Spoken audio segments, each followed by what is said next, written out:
ఈరోజు మన వేదిక మధ్యలో ఉన్నటువంటి పెద్దలు గౌరవనీయులు అశ్విని మహారాణి గారికి, మేడం మెహజబిన్ మేడం గారికి, అలాగే గౌరవ పెద్దలు కృష్ణవేణి సంస్థల యాజమాన్య అధిపతులు ఒకరైనటువంటి గౌరవ రమేష్ సార్ గారు, అలాగే మన ధర్మన్న సార్ గారు, యావత్ టీచర్స్కి, అట్లాగే వచ్చినటువంటి మాతృమూర్తులందరికీ కూడా పేరు పేరున మీ అందరికీ కూడా నమస్కారాలు తెలియజేస్తూ, మాతృ సమ్మేళనం ఈరోజు జరుగుతున్నటువంటి కార్యక్రమము మాతృ సమ్మేళనం అంటే తల్లుల గురించి మాట్లాడుకోవడం, మిమ్మల్ని మీరు ఆలోచించుకోవడం అనేటువంటిది.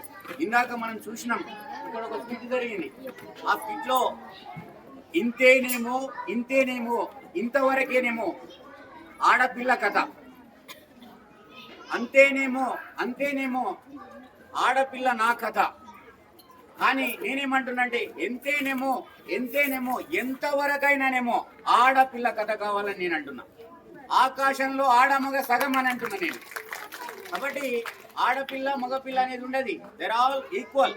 సొసైటీలో ఇప్పుడున్నటువంటి సమాజంలో ఆడ మగ అనేది కాదు, ఈక్వల్ సమానత్వం దిశగా అడుగులు పడతా ఉన్నాయి.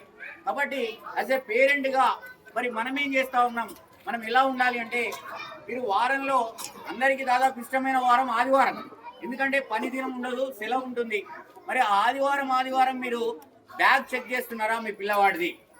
మీ పిల్లవాడి బ్యాగ్ చేస్తే చెత్త ఎంత ఉంది, అందులో బిస్కెట్ ప్యాకెట్స్ ఉన్నాయా, చాక్ పీసులు తింటున్నాడా, అట్లాగే పిచ్చి రాతలు రాస్తున్నాడా, ఇంకేమన్నా అదనపు మెటీరియల్ ఏదన్నా వేరే వాళ్ళు ఏదైనా ఇస్తే అది పెట్టుకుంటున్నాడా అనేది ప్రతి ఆదివారం పిల్లవాడికి హాలిడే కాబట్టి ఆ రోజు మీరు బ్యాగ్ను చెక్ చేయాలి 100%.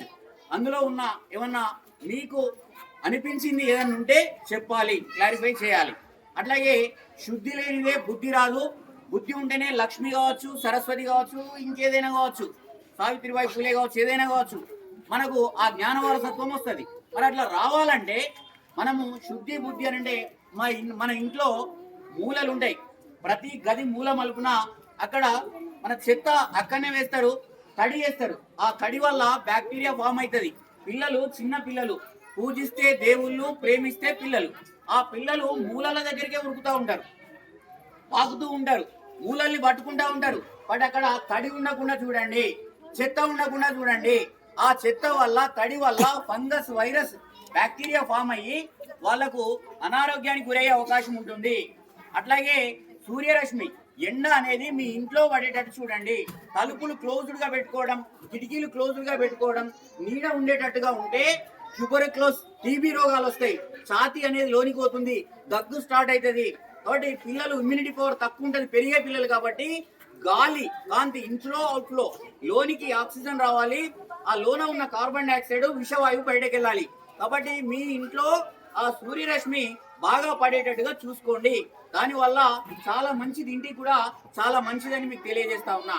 అట్లాగే ఇంకోటి ఏంటంటే, మీరు మీ బెడ్షీట్లు వచ్చి అంటే పిల్లల బెడ్షీట్లు అనేటువంటి రోజు వాళ్ళు కప్పుకునేటప్పుడు ఈరోజు ఇటువైపు ఉన్నది రేపు అటువైపు కావచ్చు, అటువైపు ఉన్నది ఇటువైపు కావచ్చు, దానివల్ల అనారోగ్యానికి గురయ్యే అవకాశం ఉంటుంది. కాబట్టి బెడ్షీట్ కి పైన హెచ్ అని రాయండి, కింద ఎల్ అని రాయండి. హెచ్ అంటే హెడ్, ఎల్ అంటే లెగ్స్. ఎప్పుడు హెచ్ వైపే, తల వైపే కప్పుకోవాలి బెడ్షీట్. ఆ తల వైపు బెడ్షీట్ కప్పుకోవడం వల్ల ఎప్పుడు కూడా ప్రాబ్లం రాదు.